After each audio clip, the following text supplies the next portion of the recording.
Thank you very much. It's a pleasure and privilege to be here. So thank you, Rosa, to invite me. And my task is to introduce you to neurocognition, although this morning we already have heard something about that, and also the behavioral aspects of the syndrome. And since we listened this morning about the history of the Williams syndrome from Louis, I thought to make the same, looking specifically more deeply in neuropsychology, so cognition in general, and the behavioral aspects.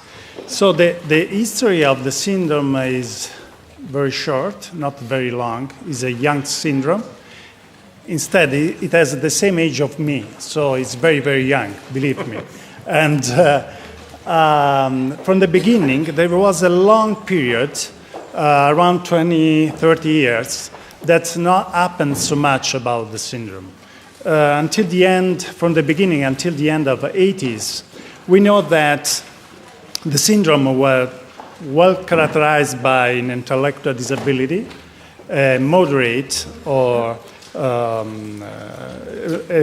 intellectual disability, some aspects in cognition that make the syndrome very special in some way, and also the behavior was described as extroverted and very smart in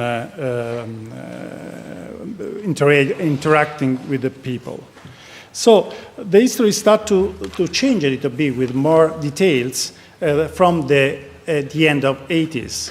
And in this time, there appear some studies that describe the extraordinary advantage that people with Williams syndrome seem to have processing language. And this is a very interesting point because it's one of the reasons because the syndrome was in the center of many, many studies on cognition. The production, indeed, of scientific studies grew up very much. And the point in that time was that language was particularly well developed in Williams syndrome kids. That were the times in Chomsky theory underlined that language and cognition are separated in some way. And so the Williams syndrome seems to be the natural example of a dissociation between language, very proficient, and cognition characterized by a delay. Also, in this time, the syndrome was still not very well known. Indeed, the prevalence of the syndrome was very high. It was estimated around 1 every 20,000, 50,000 of born. So in this period, things changed, and changed also because at the end of this period, the syndrome, the genetic cause of the syndrome, the deletion, was described for the first time. And the many studies that were conducted in this period also were very useful to define better the cognitive profiles of the syndrome. Once again, in this period, the language was considered very proficient in the syndrome, at least in comparison with nonverbal cognition. And also, the visual spatial abilities were started to be described as impaired. It was the time that the Italian Association of Williams Syndrome was founded, and also the first book on the syndrome was published in Italian. So we had the opportunities to inform pediatricians, and probably the diagnosis of the syndrome started to grow up in exactly the beginning of the 90s. The years followed this period, so until the end of the last century, it was a very interesting period because we learned that language was not so preserved in Williams syndrome kids and in general in Williams syndrome people. Indeed, thanks also from studies from Europe, in Italian as well as in France, and in Germany, but also in England, describe a profile that is started to be known as a peaks and valleys cognitive profile. That means that some abilities was relatively preserved, also language domain, but others were compromised, also in language domain. So, for example, lexicon was certainly, and the comprehension lexicon was certainly relatively preserved, but morphosyntax usually is impaired.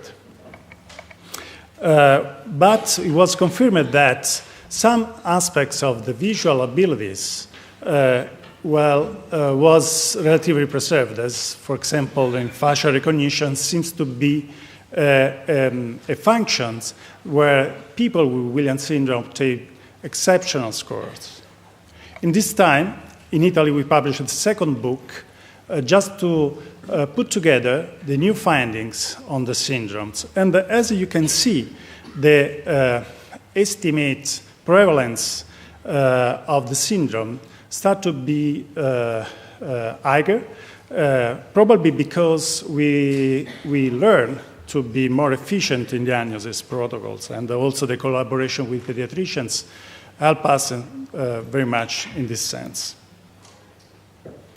So the third period, going from 2000 to 2012, has been characterized by a more specific description of cognitive functions of the syndromes. And the hypothesis and the theory of that neuropsychological profile in the syndrome is characterized by peaks and valleys, find new confirmed. And so we learn also that development change very much the cognitive and linguistic profiles of the syndrome. So the profile is not rigid, is not something that is everyday and present by the birth, but change across development. And also, we learn that although the behavioral aspects are usually characterized at the beginning by an empathic behavior and hypersociability, as soon as the children grow up and they start to be adolescents, some psychiatric comorbidities may be described. So we know much more about the syndromes. You have here other books we publish on the syndromes, once again to confirm the growing interest about the syndrome, and so the prevalence, one more time, start to be grow and to be higher than in the past. So to give you an example of what I mean when I say that cognition and language abilities change across development, I show in your slides a very old studies from my group showing the cognitive profile in linguistic tasks in young children and in older and adolescents. So on the left, here you have the profile in linguistic abilities. Doesn't matter about the task we use. They are lexical and morphosyntax in both in production and comprehension tasks. And as you can see, we obtain no difference with comparing Williams syndrome to another very well-known syndrome, that is Down syndrome, usually considered as a symmetry of in cognitive functioning, the opposite, exactly the opposite functioning of Williams syndrome. But if we tested older children and adolescents, here we are over 12 years old. The participants here are older than 12 years. We observe the characteristic profile we observe in Down syndrome and in Williams syndrome. So the advantage in lexical comprehension, the difficulties in morphosyntax production, and this is more clear in Down syndrome profile. This is a standard deviation, so the zero line is the normal, what we consider normal for the age, for the mental age of participants. So development makes the difference. So it is important when we describe cognitive profiles and linguistic abilities of Williams syndrome people to consider the particular, the specific developmental window we are considering. And the other point, I think, a very interesting aspects we developed in this period was concerned the correlation between brain. Yes, I'm looking to Andreas because it's just the only one slide I present about that, so don't worry, it's your field. I know that. But so the correlation between brain organization and cognitive process and linguistic process. So what we found is that usually cognitive functioning and linguistic functioning are processed by different areas that normally process that function in a general population. So we are able to correlate behavior in the sense cognition with specific brain areas that process these type of functions. Well, I told you something about psychiatric disorders that start to be described in this period, and what we started to know and to learn was that anxiety is a very common issue, a pattern that we can observe in Williams syndrome people.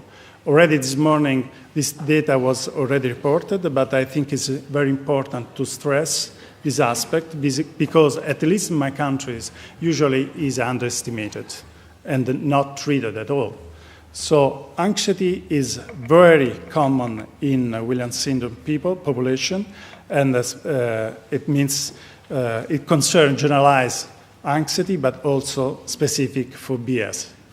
And I come back on the anxiety because I think it's a very important issue. But it's not only anxiety, the psychiatric disorders that we can find in Williams syndrome population. There were described also a high incidence of mood disorders from 11 to 14%. To give you an idea, in general population is around 3%. In ADHD, once again, in the general population is around 5%, and then Williams syndrome described up to 20%. And once again, this morning we had a question on that. I think this is a very crucial point, psychotic disorder, that's concerned around 11%. In our sample is higher, but I tell you in a while. So, what's going on right now? At least in my field, so neuropsychology and psychiatric aspects of the syndrome. Well, we started to know, we carry on to study better cognitive functionings and especially look at learning, because this is a very important aspect thinking about rehabilitative programs. So we are interested to better understand how the Williams brain works, but also we are interested to try to develop neurotreatment and to improve abilities in these kids and adolescents to better perform and to better live by themselves. And that means also to pay attention about psychiatric comorbidities that may affect people of the syndrome. To give you just few examples about what is going on cognition in the cognition domain concern memory and the learning once again.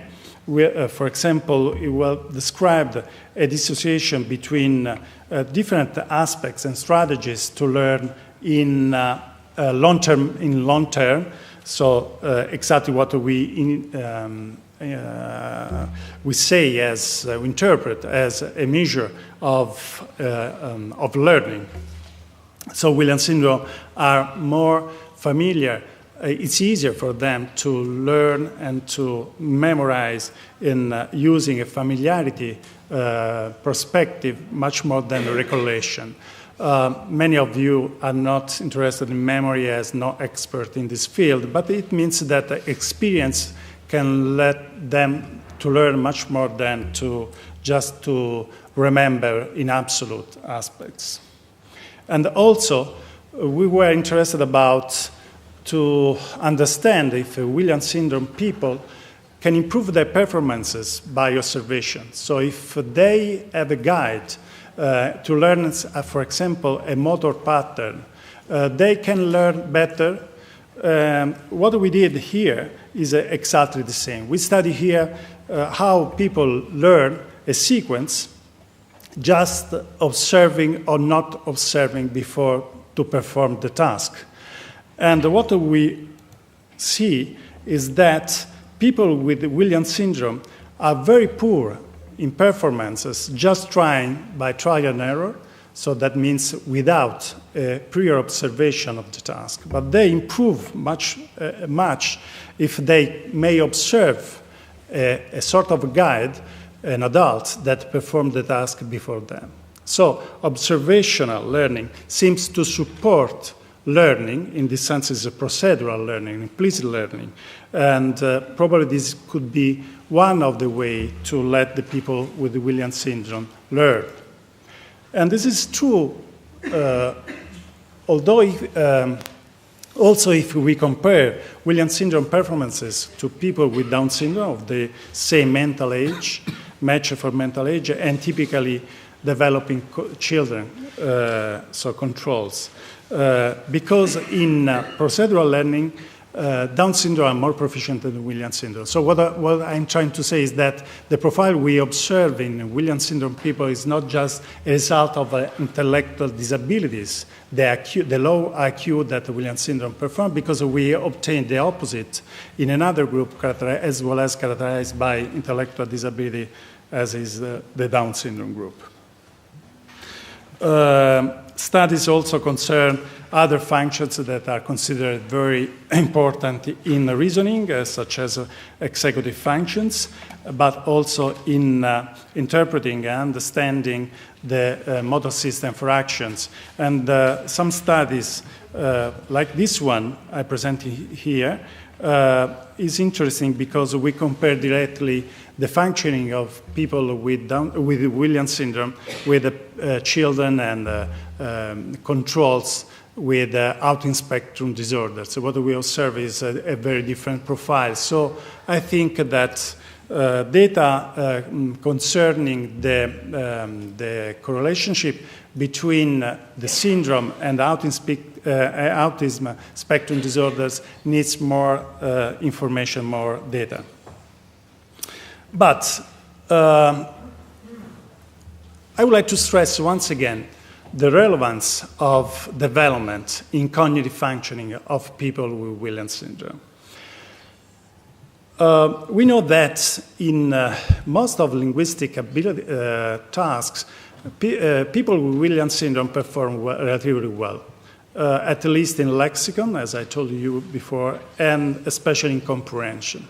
But what I'm interested to stress now is to consider not only the language in technical aspects, in formal aspects, that means how they perform in tasks, but I'm interested to stress how the people with the Williams syndrome use language in a social relationship. So here we compare their abilities in obtain in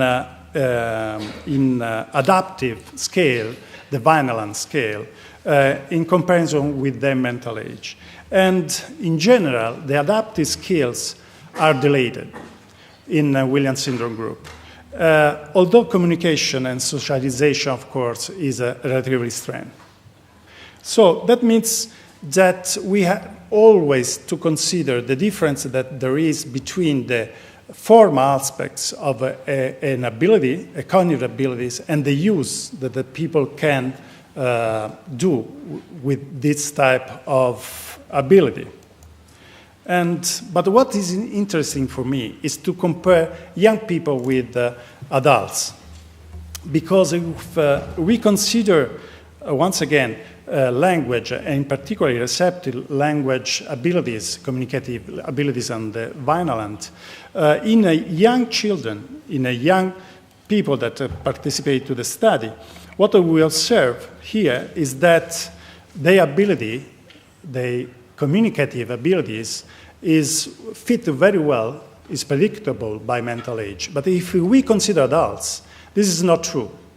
So the adaptive abilities in communication is lower than mental age. So it means, once again, that the picture changes a lot across the ages, across the development. 5 minutes. Are you sure? I'm sure. Can I discuss with you? No, this is not true. Okay. So here is just to summarize what I told you, but probably you don't need that because we are very smart. I know you. Okay. Let me see something about psychiatric disorders. It's funny because translation gives you what I say in some seconds later, so you start to smile, to laugh when I pass over. However, once again. Okay. So comorbidity with anxiety. I just give you an example about that. But what is interesting is that usually we observe anxiety comorbidity in those people with the Williams syndrome that show the higher IQ. And this is a very unexpected result because what happened in general population is exactly the contrary. So how lower is IQ, high is the risk for psychiatric disorder, okay?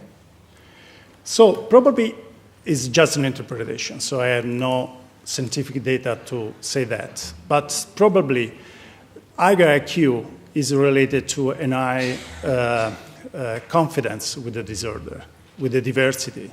And could be that this is one of the reasons because anxiety disorder is higher in people with a high IQ. So I think we have to spend attention, a lot of attention, to let people and children with Williams syndrome to grow up to improve their cognitive abilities, but never forgetting emotional aspects and how they feel about themselves, about their images, the images of themselves.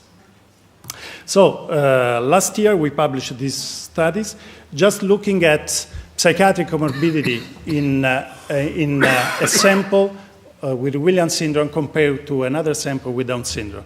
The sample was not so little, 85 people with Williams syndrome, more than 100 with Down syndrome is a part of our sample we follow from a long time. And they were compared at least for IQ. And what is interesting for me here is that the diagnosis, the psychiatric diagnosis, was not realized by just a questionnaire, but filled by caregivers, but directly by a psychiatric examinations. So the diagnosis was more, I think we can believe more about this type of diagnosis. What we found was that around 50%, 53% of our sample with Williams syndrome showed no psychiatric disorder. This is the good news. But the worst news is that around 47% show at least one psychiatric disorder in comorbidity. I'm speaking about psychiatric disorder, non-symptoms, is comorbidity. So it's a real psychiatric diagnosis. And what is interesting, when we compare children, adults, children and adolescents versus adults, what we obtain is a very different pattern. Once again, development is a key to understand what's going on. Anxiety disorders are more relevant, more prevalent in young people, but psychosis, once again schizophrenia, is higher in older people.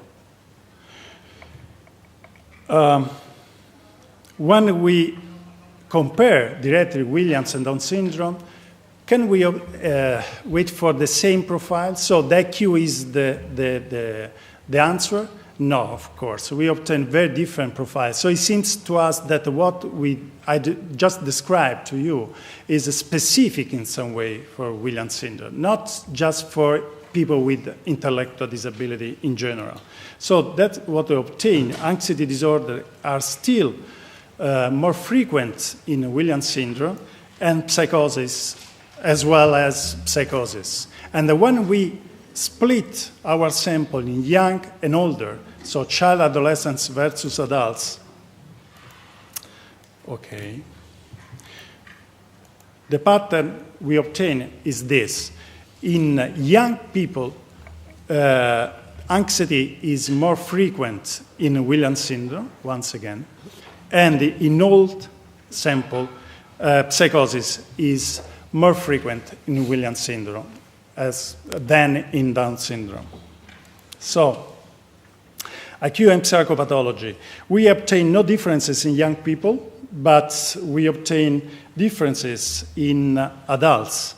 So we obtain differences related with a reduced IQ.